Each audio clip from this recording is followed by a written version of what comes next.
हुए तो आपण मैंने बिना प्याज रसुण सिंबर एमती केबे बनी नथिबे। गोटे सिक्रेट जिनस दे सिंब को एमती बिना प्याज रसुण बनातु। सिंब न खाउतबा लोक इच्छा करिबा खाइबा पाई। नमस्कार, इप्सिता किचन को आपण मानको अनेक अनेक स्वागत जनाउछि। आपण माने भाबुथिबे बिना प्याज रसुण कौन भजा बा तरकारी बिल्कुल टेस्ट लगे ना, किंतु थरे एमती गोटे सिक्रेट जिनस दे सिंब भजा को बनातु। बहुत ही बढ़िया लगे रुटी भात सहित एटा खाइबा पाई। वीडियो को ताले संपूर्ण देखंतु।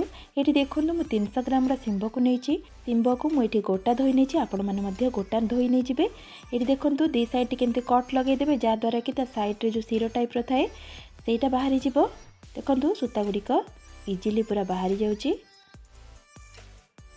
आमे ताकू 3 पीस करि नेबा। मु एठी मीडियम साइज रे काटि नउची। बेसी छोटो के बेसी बड़ करिकि काटिबे नाही। आपण माने जे कोनोसी सिंब भी नै परिबे। आउ गोटे सिंब को एठी काटि नउची।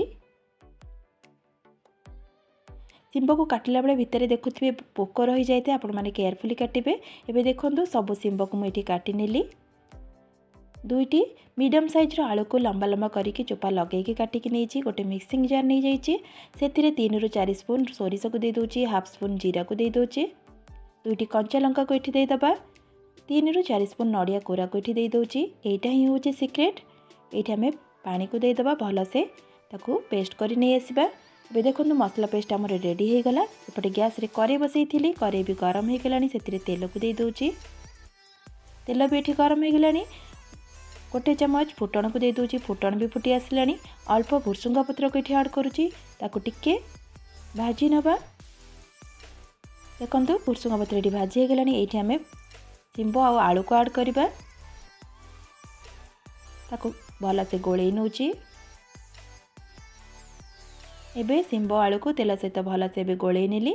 एठी हमें हाफ स्पून हळदी को दे दबा। स्वाद अनुसार लूण को एठी दे दोछि। ताकू भल से मिसई नबा।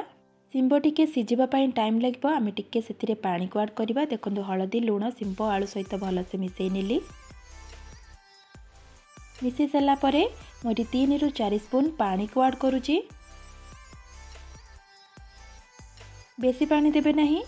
देखंतु एतिकी पानी दे सला परे ताकू भल से आउटिके गोळे नै कि 5 रु 7 मिनिट पर्यंत मीडियम फ्लेम रे कवर करि नउची। आपण मानको जदि आलू पसंद नथिबा आपण माने आलू को स्किप करि परिबे। एठी 7 मिनिट परे कवर को काढुची। देखंतु पानी पूरा ड्राई हे जाईची।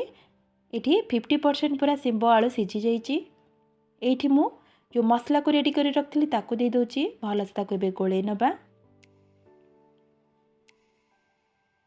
आपण माने एमती प्रोसेस रे थरे सिंब भजा को बनांतु। बिना प्याज रसुण रे बहुत टेस्टी लागिबो। आपण माने कला सोरिष जगह धड़ा सोरिष मध्ये एठी देई परिबे। भल से बे गोळे नेली। Half spoon Kashmiri red chilli powder को दे दोछि, जा द्वारा कि भजार कलर टिके भल आसीबा। गोटे मीडियम साइज रो टमाटो को काटिकि रखथिली ताकू दे दोछि। आउरी टेस्ट लागिबो भजार। भल से बे गोळे नबा। गोळे कि ताकू हमें मीडियम फ्लेम रे ताकू 5 रु 7 मिनिट पर्यंत पूरा भाजीबा। सोरिष जेमती भल से भाजी हे जिवो।